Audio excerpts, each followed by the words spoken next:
પપ્પા, મમ્મી તો ચામાં ખાંડ નાખવાનું જ ભૂલી ગઈ. લાગે છે મમ્મીની ફેવરેટ સિરિયલ જોતી હશે. મેં તો આ ચામાં ખાંડ નાખી દઈશ. તમે પણ આ ચામાં ખાંડ નાખી દેજો, પણ તમે મમ્મી ઉપર ગુસ્સે ના થતા. ના, હું મમ્મી પર ગુસ્સે થઈશ ના તારા પર.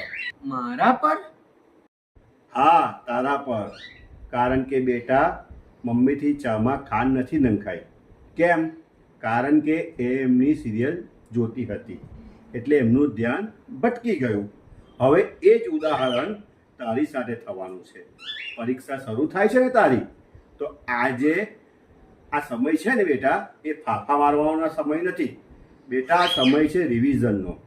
આ સમય છે પોતાનાથી પોતાનો મૂલ્યાંકન કરવાનો, પોતાનાથી પોતાનાને સમેટવાનો. સમજ્યો બેટા? પપ્પા બિલકુલ સાચું કહે છે બેટા. હવે એક્ઝામ ચાલુ થવાની છે. બીજું બધું ભૂલીને તમારું પૂરેપૂરું ધ્યાન હવે તમારે ભણવામાં લગાવવું પડશે. બરાબર બેટા? પછી એવું ના થાય બેટા કે પરીક્ષાનું રિઝલ્ટ આવે ને ત્યારે નંબરોની મીઠાશ ઓછી લાગે. બરાબર? એમાં એવું છે બેટા કે જ્યારે ચામાં ખાંડ ઓછી હશે ને તો એમાં છે ને ઉપરથી નખાઈ જશે અને આનો ટેસ્ટ સુધરી જશે. પણ જ્યારે રિઝલ્ટ બગડી જશે ને ત્યારે એ નહીં સુધરી શકે. સમજ્યો બેટા? ખાંડનો સ્વાદ તમે જોઈ લેજો, પણ રિઝલ્ટનો સ્વાદ હું નહીં બગાડવા દઉં.